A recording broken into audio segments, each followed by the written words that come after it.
You have been lied to. They told you to work hard, save a little, retire at 65, and that this was freedom. But if 40 years of labor ends in a pension too small to live on, what do you call that? You were not born to serve until death. You were not born to watch life pass while you trade your soul for a salary. The world does not reward the obedient. It rewards the man who sees the trap and walks out of it. And that man begins here. Listen closely, because if you miss this message, you may work to the grave and still die poor. You believe you are free. You believe that hard work will pay off. You believe that one day, maybe after 40 years of labor, if you've been loyal, if you've saved, if you've followed the system, you will get your reward. But I say this to you without apology. If 40 years of labor ends in dependency, then who truly owned your life? I have seen it too many times. Men who gave their entire youth to a job, only to reach the age of 65 with a tired body, a trembling hand, and a fearful glance at the calendar because their money is running out. They obeyed every rule. They stayed quiet. They did what they were told. They worked. They waited. And when the waiting ended, there was nothing waiting for them.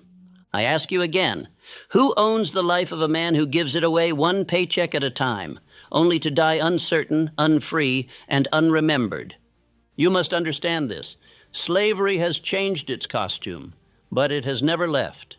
The chains are no longer metal. They are made of routine, of debt, of low expectation, of unexamined beliefs. You were told that the system works if you follow it. But what you were not told is that the system was never designed to make you rich. It was designed to make you useful to someone else's wealth. I will not soften my words. I am not here to encourage you. I am here to awaken you, because until you see the truth of your condition, you will never walk free. You will smile politely while you waste your years and call it responsibility. You will praise the men who enslave you and call it employment. You will wait for a retirement that barely covers your rent and call it security. This is not a tragedy. This is a choice. And that means it can be unchosen if you are bold enough to face it now. In this speech, I will give you the laws that the wealthy learned while others were asleep.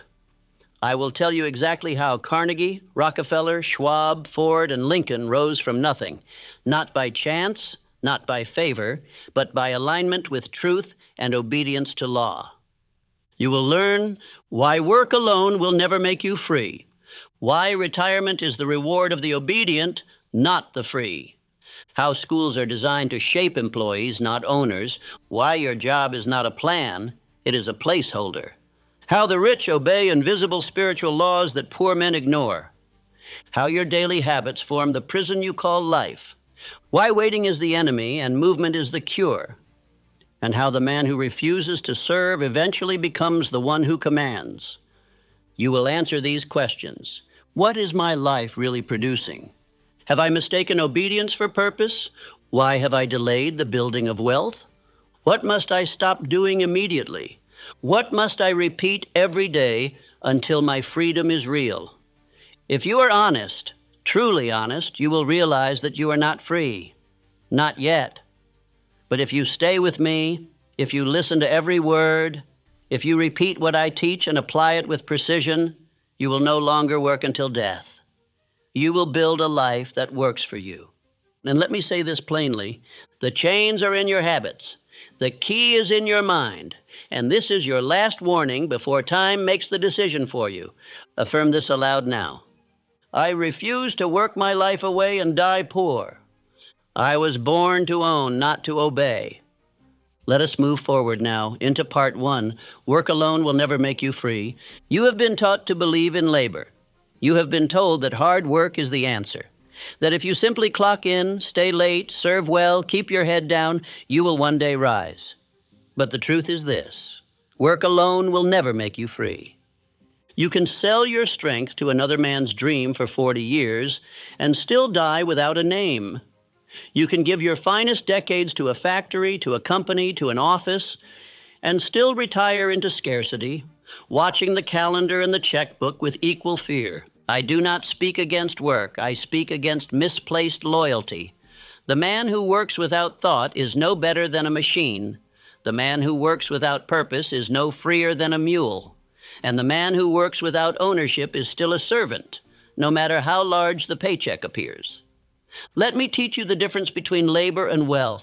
Labor is the effort of the body. Wealth is the command of thought. Most men sell their hours for another man's vision because they never understood this law. Money obeys thought, not time. A man can spend his entire life in toil and be passed by the thinker who dared to build a system.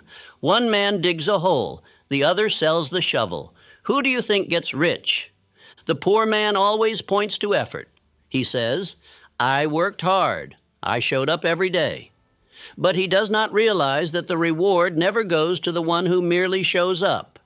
It goes to the one who builds leverage, the man who, through definite thought, creates something that works without him. Andrew Carnegie worked once and profited forever. He did not simply swing hammers in a steel mill. He designed an empire. He built a system of processes, men, and materials that multiplied while he slept. He used his mind to organize men with skill and vision. And from that moment forward, his ideas earned more than any single day of labor ever could. That is the secret the worker never learns, that the mind is the only true factory of fortune. Yet you have been trained differently. From youth, you were taught to associate hours with income, to believe that your value is based on how much time you give. But time is a poor man's currency. It is the one thing you can never earn back. And every time you trade it for someone else's dream, you are selling the only thing that is truly yours. The truth is this: men were trained to work, not to think. They were trained to obey, not to build. And now they wonder why they labor for a lifetime and have nothing to show. It is not injustice.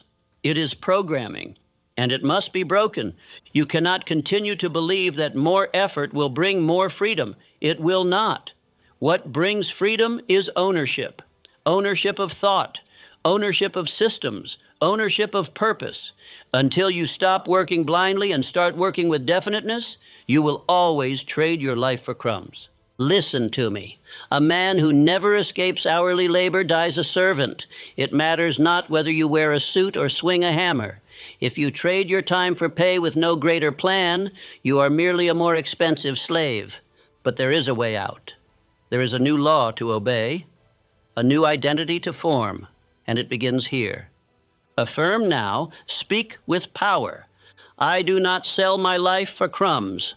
My work builds ownership, not dependence. This is the beginning of your liberation, but if you stop here, you will fall back into the same old cell. So let us move forward.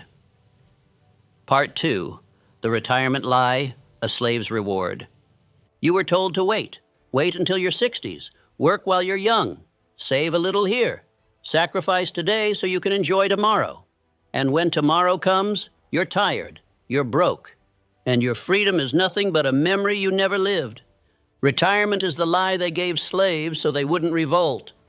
The truth they never told you is this: you are not saving for freedom, you are saving to delay collapse.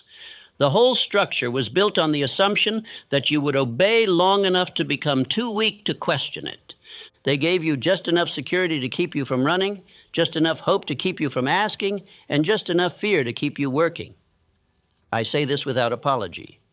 The man who waits until 65 to begin living was never alive to begin with. You think retirement is a reward? It is a leash. They call it a pension. I call it permission to survive. You were never supposed to reach your final years with dread in your chest and a calculator in your hand. That is not freedom. That is a sentence. And the only crime you committed was trusting a system that was never built to set you free. Let me show you how wealth works. Not the fantasy, but the formula. True wealth is not saved. It is not rationed. It is not handed out at the end like a prize for obedience. True wealth is built through value. It is the byproduct of thought, decision, and the courage to step off the assembly line. Look at Henry Ford. He didn't save his way into millions. He didn't work for someone else until he was 65. He created something that multiplied without him. He built systems. He saw opportunity where others only saw jobs. And because of that, his wealth worked while he slept. That is the difference between the man who builds and the man who waits. The builder lives now. The waiter dies hoping. You were taught that delayed gratification is the key to success, but the truth is that delayed vision is death. If your entire life is built around a reward that only comes when you're too tired to enjoy it, you were deceived. You want to know the truth about retirement? Here's the truth. Most men never make it there. They die before they ever escape the wheel. And the few who do arrive with a body that's weak, a wallet that's light, and a soul that's forgotten what it meant to move with purpose. It doesn't have to be this way, but only if you're willing to break the lie today. Affirm with power. I do not wait for freedom. I build it now. I reject the retirement trap. My wealth begins today. The system rewards the silent. Part 3. Schools create obedient workers, not rich men. You were trained, not educated, conditioned, not liberated. From the first day you stepped into a school, they were not preparing you to own your life. They were preparing you to serve someone else's. The school system does not produce creators, it produces cogs. Think carefully. What did they teach you? Sit down, be quiet, memorize, repeat, obey, raise your hand for permission to speak, wait your turn, learn the rules, follow instructions, stay in line. Now ask yourself, how many of those lessons do you see in the life of the rich? None. Because no man ever became free by obeying everyone else's commands. The men who rose, Carnegie, Edison, Ford, they broke the line. They rejected the path laid before them. They thought, they imagined, they questioned, they moved with belief, not compliance. Let me tell you about Thomas Edison. He was thrown out of school. The teachers said he was unteachable, deficient. They told his mother he would never learn. And what did he do? He went on to bring light to the entire world, not because of a classroom, because of belief, because of persistence, because of vision. And here is the great irony. The same system that rejected Edison now teaches about him. They celebrate his name, but they punish the spirit he lived by. The truth is this. Schools do not teach wealth. They do not teach imagination. They do not teach faith. They teach order. They teach comfort. They teach dependency. They teach you to memorize a script and never to write your own. If you want to become rich, you must unlearn the thinking that made you poor. You must cast out the false beliefs that were planted in you by those who were never free themselves. You must question the path. You must think for yourself. Ask, why was I taught to fear mistakes more than mediocrity? Why was I never taught to build income? Why did no one speak of definite purpose? Why were the laws of wealth, faith, autosuggestion, desire, organized planning left out of every curriculum? I will tell you why. Because obedient workers do not need wealth. They only need enough to survive and to keep showing up. This is not an attack on learning. Number this is a war against indoctrination. Education is power when it liberates the mind. But when it only trains the hand, it becomes a prison. If you want to rise, you must retrain your thinking. You must study what the free men study.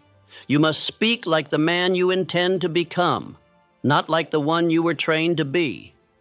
You must ask questions they never let you ask. Who benefits from my obedience? Who profits from my delay? Who taught me that my value is measured in grades, hours, or approval? The moment you start questioning, you start building your exit. You were not born to follow instructions. You were born to give them. You were not made for desks and bells. You were made for vision and command. And if you are willing to reclaim your mind, you will reclaim your life. Affirm now, with certainty, I think for myself. I question the path I was given. I was not born to follow instructions. I was born to give them. Part 4. A job is a temporary solution, not a permanent strategy. Let us be honest now, brutally honest. A job is not freedom. A job is not wealth. A job is not a plan. A job is a placeholder for the man who has not yet taken command of his own life. You are taught to believe that a job is security, but I tell you, it is only a cage with polite walls. The world taught you to find employment, not purpose. It taught you to search for paychecks, not plans. It taught you to settle for survival instead of building a life that commands respect and earns abundance. Understand this truth. A job may solve your immediate need, but it cannot fulfill your ultimate calling. If you do not have a definite chief aim, a job becomes a coffin. It is the slow decay of potential masked as duty. You wake up, you punch in, you work all day, you punch out, and repeat. And somewhere along the way, you forget that you were meant for more. Do I say abandon your job? Number. But I say this: use your job the way free men use tools, not as a master, as a means, as leverage, as the funding for your freedom, not the replacement of it. Let me tell you about Edwin C. Barnes. He did not despise work. He worked as a clerk, but he had one vision burned into his soul: to become business partners with Thomas Edison. He worked with purpose, not just for a wage. He used the job to get into the room. And once in the room, he proved himself and left the job behind forever. This is how wealth is built, not through years of repetition, but through intention, definiteness, and strategy. The tragedy of modern man is not that he works hard, it is that he works hard without direction, without purpose, without ownership. And so he becomes a slave, not because of chains, but because of habit. Hear me now. A job is only noble when it funds your freedom. If you are still working to stay alive, you are not yet free. If you are still hoping for a raise instead of building income streams, you are not yet free. If your days are consumed with tasks that build someone else's dream and leave yours dormant, you are not yet free. But you can be. The door is open, but you must stop kneeling before the illusion of security and start standing for the reality of ownership. Do not live your entire life renting your time. Own your days. Command your income. Use your job. Don't let it use you.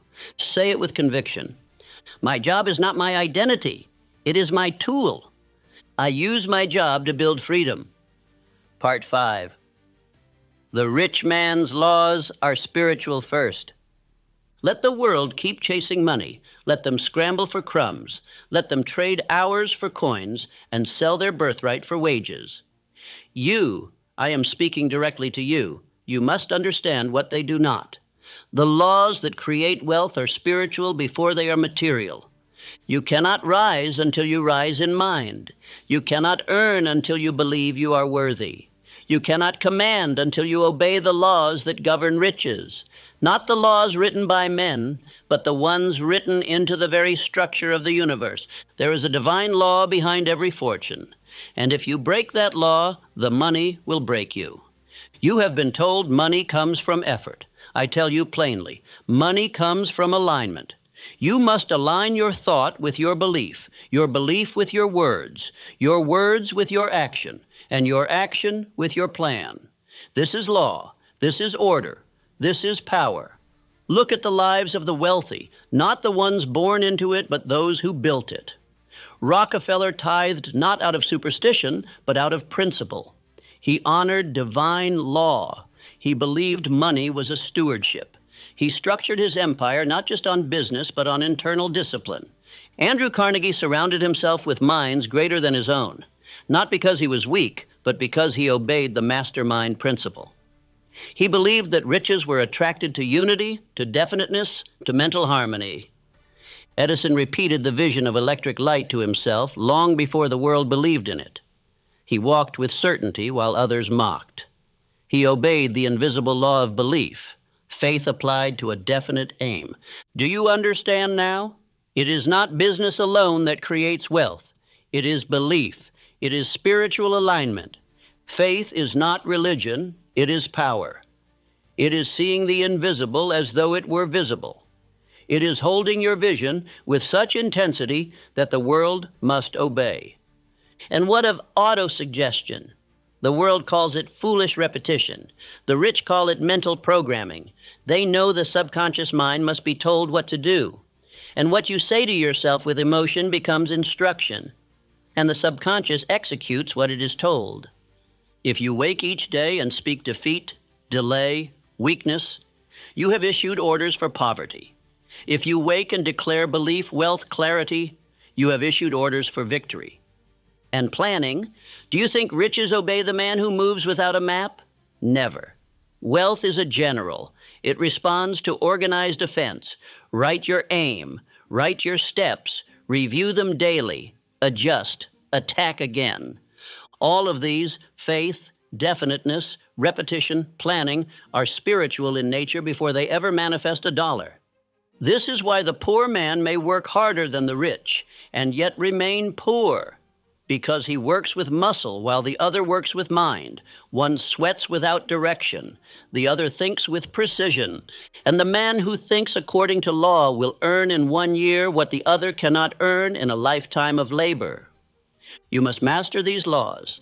The law of definite chief aim, the law of faith through auto-suggestion, the law of planning organized by purpose, the law of the mastermind, the law of cosmic habit force, which rewards only rhythm, not randomness. These are not opinions, these are eternal laws. Break them, and life will break you. Obey them, and the world will yield. You must live by inner command. You must rise before the world rises. You must speak your aim aloud. You must write your instructions to self. You must review your plan and build rhythm into every hour. This is not spiritual fluff. This is the foundation of every empire. Riches are not the reward of effort. They are the reward of obedience to law. Part 6. The habit system that creates financial slavery. If you would understand slavery, you must stop looking at chains and start looking at habits. For no man wears shackles on his wrists anymore. He wears them in his routines. Slavery in this age is not enforced by force. It is enforced by familiarity, by repetition, by rhythm gone wrong. You rise, you eat, you labor, you rest, and you call it life. But I ask you, is it your life? Or is it the life designed for you by other men who profit from your blindness? The modern slave is not bound by a master. He is bound by a cycle. And that cycle, unless interrupted, will carry him to the grave with nothing to show but obedience and exhaustion. The chains are in your habits. What time do you wake? What thought enters your mind before the world speaks? Do you begin your day with instruction to self, or do you check a machine and follow the world's instruction? When your body rises but your purpose sleeps, you are already a servant. Let us speak plainly. You cannot live like a common man and expect uncommon results. You cannot drift into fortune. You cannot wander into mastery. You must command it, and command requires rhythm, but it must be the right rhythm. The poor man wakes late, eats thoughtlessly, consumes without producing, reacts without thinking, and repeats the same confused day, year after year. This is the habit system that leads to financial slavery. It does not feel oppressive. That is why it is so dangerous. It feels normal, but it is normal only because it is widespread. And slavery that is widespread is still slavery. The difference is that now the slaves are quiet. They sing no sorrow songs. They just keep working and hoping and waiting for a reward that never comes. Now compare this with the habits of the wealthy, not those who inherited, but those who built. Andrew Carnegie rose early. He did not wait for orders. He issued them. He planned his day the night before. He spoke aloud his aims. He wrote letters of intention. He reviewed his progress daily, and he demanded the same from every man around him. Charles Schwab did not stumble into leadership. He became a multimillionaire because he mastered organized rhythm. Every hour had a purpose. Every morning was planned. Every night was measured. He knew the law. If you cannot measure it, you cannot multiply it. Thomas Edison tested one idea over 1,000 times, not because he was lucky, but because he was structured. His repetition was not random. It was rhythmic. It was aimed. Now ask yourself, what is your daily rhythm producing? Do you eat like a rich man? I do not speak of food, I speak of thought. Do you consume knowledge that builds your aim or distraction that destroys it? Do you speak like a rich man? Are your words definite, clear, aimed, and positive? Or are they vague, filled with doubt? and drifting in complaint? Do you move like a rich man? Is your day mapped? Is your progress tracked? Do your actions serve a vision or simply respond to the needs of others? Do you think like a rich man? Have you formed the habit of directed thought, or do you merely react to the noise around you? You must audit your habits, because your habits are your destiny. Let me give you the model of wealth-building rhythm. This is what I teach all who seek to rise above the slavery of the world. Morning command. Rise before the world speaks.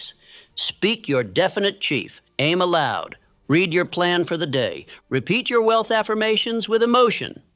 Midday. Alignment. Review progress against plan. Speak aloud. I am still on target. My aim is fixed. My pace is strong. Correct drift with immediate focused action. Evening review. Measure what was completed. Journal new lessons. Repeat your aim aloud before sleep. Visualize success as already yours. Repeat daily, without fail, without excuse. This structure alone will begin to reprogram your subconscious mind, and your subconscious is the builder of all results. Do not underestimate this. Most men fail not because they lack intelligence, but because they lack rhythm. The law of cosmic habit force is not poetic. It is practical. It means that every thought repeated becomes a command. Every action repeated becomes a pattern. Every pattern reinforced becomes identity. And every identity manifests results that match it. If you want wealth, you must form the habits of wealth. If you want power, you must form the rhythm of power. And if you want freedom, you must form the disciplines of a free man. And do not say you are too old. Do not say it is too late. The moment you command your rhythm, your life begins again. Repeat these affirmations daily. My habits build freedom or chains. Each day I command myself into power. Now write your daily rhythm. Practice it tomorrow, and the next, and the next. Do not skip. Do not drift. Do not delay. You are either forming the habits of freedom, or you are wearing the chains of slavery. Part 7. If you wait, you will serve those who did not. There is a law few men are willing to confront, a law more sobering than failure and more costly than ignorance. He who waits serves the man who does not. The world has never rewarded hesitation. It has never crowned the cautious. It has never surrendered its riches to the man who delayed. Look around you at every industry, every street, every corner of society, and you will find the same truth. The men who rule are not the ones who waited for permission. They are the ones who moved when others paused, decided when others doubted, and acted when others were still seeking clarity. Wealth does not come to the brilliant. It does not come to the good. It does not come to the hopeful. It comes to the man who moves. It finds its way into the hands of the one who stepped into the storm, made a decision under pressure, and claimed his portion while others still counted the cost. You think life will give you time? You think opportunity will wait? Number life waits for no one, and the man who waits becomes the laborer for the one who didn't.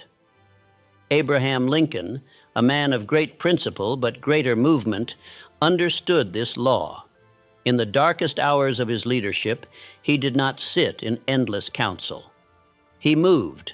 When the nation fractured, he acted. When the outcome was uncertain, he still advanced. He issued the Emancipation Proclamation not when it was safe, but when it was necessary. He did not wait for clarity. He created it through decision. That is what leaders do. That is what free men do. They act, and the world adjusts. Most men do not fail because they made the wrong move. They fail because they made no move.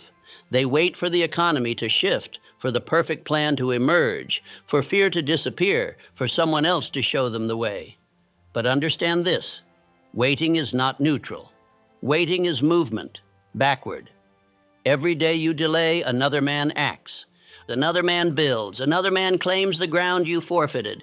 And then, when your years have passed and your energy is gone, you will find yourself in service to him, not because he was better, not because he was chosen, but because he moved. I must say it plain. Your delays will become your chains. And I know the voice that tries to excuse this. I'm still researching. I'm just not ready. I'm being patient. Let me tell you something that the rich understand and the poor ignore. Patience is only a virtue when it is paired with action. Patience without movement is paralysis. And paralysis is death in disguise. Look at the wealthy. Not one of them waited. Carnegie started in poverty, but he acted. He moved to organize steel when others feared risk. Ford dared to mass produce when others mocked the idea.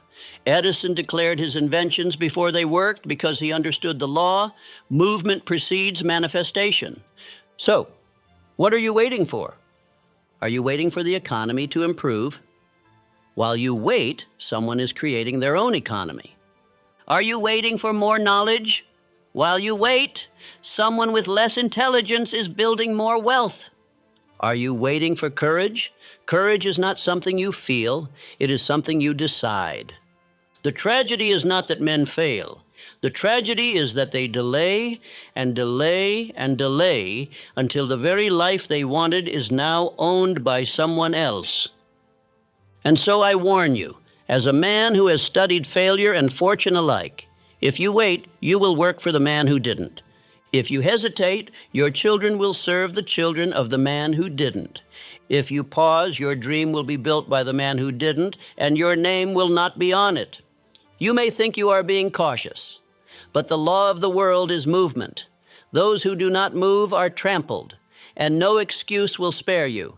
I do not speak this to frighten you. I speak this to awaken you. The time is now. The door is open, but it will not remain open forever. Say these words with me. Let them burn into your being. I act while others wait. My speed creates my freedom. Do not let your habits be slow. Do not let your voice be hesitant.